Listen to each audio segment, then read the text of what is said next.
அனைவருக்கும் வணக்கம். உங்கள் அனைவரையும் மற்றும் ஒரு நம்பிக்கையூட்டும் கதையில் சந்திப்பதில் மகிழ்ச்சி. இன்று நாம் சிந்திக்க இருக்கும் கதை, "இரு தேசத்து மன்னர்களும் ஒரு மலைப்பாதையும்" என்ற தலைப்பில் நாம் பார்க்க இருக்கிறோம். முன்னொரு காலத்தில் அருகருகே இருந்த 2 சிறு தேசங்களுக்கு இடையே நீண்ட காலமாக பகை இருந்தது. ஒருமுறை ஒரு நாட்டின் மன்னன் தனது படை வீரர்களுடன் அண்டை நாட்டின் மீது படையெடுக்க முடிவெடுத்தான். ஆனால் 2 நாடுகளுக்கும் நடுவே உயரமான கரடுமுரடான ஒரு மலைத்தொடர் இருந்தது. இந்த பாதையை கடப்பது மிகவும் கடினம். உயிரை பயணம் வைக்க வேண்டும். மன்னன் தனது படைகளுடன் இந்த மலைப்பாதையில் அடிவாரத்திற்கு வந்தான். அங்கு ஒரு முதியவர் அமர்ந்திருந்தார். அவர் அந்த மலையை கடக்க முயன்ற எத்தனையோ வீரர்களை பார்த்தார். மன்னன் முதியவருடன் கேட்டார், "முதியவரே, இந்த மலையை எங்களால் கடந்து மறுபக்கத்திற்கு செல்ல முடியுமா?" முதியவர் மலையை ஏறி பார்த்துவிட்டு சலிப்புடன் சொன்னார், "மன்னா, இந்த பாதையின் பாறைகள் மிகவும் கூர்மையானவை. காற்று பலமாக வீசும். மலைப்பாதை வழுக்கும். இதற்கு முன்னர் சென்ற பல வீரர்கள் பாதி வழியிலேயே திரும்பி வந்துவிட்டனர். பலர் உயிரை விட்டனர். இது சாத்தியமில்லாத ஒன்று" என்று கூறினார். மன்னனின் தளபதிகள், "மன்னா, முதியவர் சொல்வது சரிதான். இந்த சூழலில் நமது வீரர்கள் ஆபத்தில் தள்ளுவது தவறு. திரும்பிச் சென்று விடுவோம்" என்று கூறினார். மன்னனும் தயங்கினான்.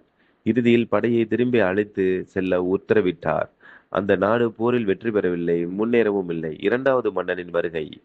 சில மாதங்கள் கழித்து அந்த 2வது நாட்டின் மன்னன் அதே மலைப்பாதையின் அடிவாரத்தில் வந்தான். அவனுக்கு அதே முதியவரை பார்க்கும் வாய்ப்பு கிடைத்தது.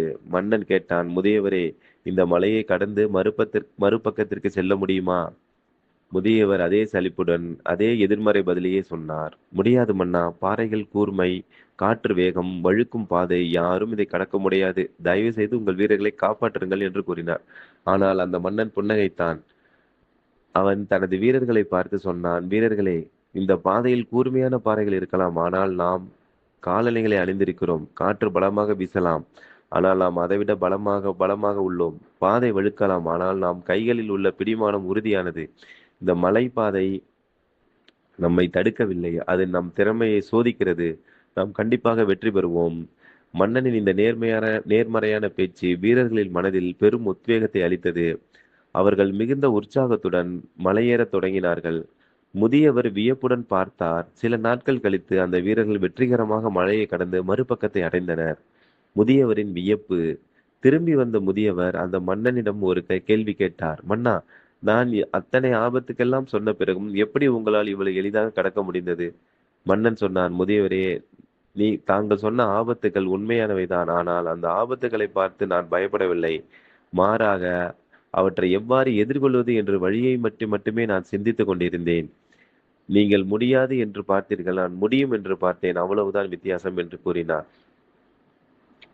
இந்த கதையின் மூலம் நாம் தெரிந்து கொள்ளும் நீதி என்னவென்றால், வெற்றிக்கும் தோல்விக்கும் இடையே உள்ள ஒரே இடைவெளி நமது அணுகுமுறைதான். சிக்கல்களை மட்டுமே பார்த்தால் அது மலை போல் உயர்ந்து நம்மை பயமுறுத்தும். அதே சிக்கலுக்கான தீர்வுகளை பார்த்தால் அந்த மலையே நம்முடன் வெற்றிக்கான படிக்கட்டுகளாக மாறிவிடும்.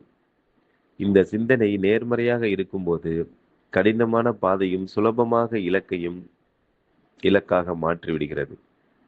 உங்கள் வாழ்க்கையில் வரும் தடைகளைக் கண்டு அஞ்சாதீர்கள். அவற்றை எப்படி சமாளிப்பது என்று சிந்தித்து செயல்படுங்கள். உங்கள் நேர்மறை எண்ணமே உங்களை வெற்றியாளராக மாற்றும். வணக்கம். மீண்டும் ஒரு நல்லதொரு கதையில் நாளை உங்களை சந்திக்கிறேன்.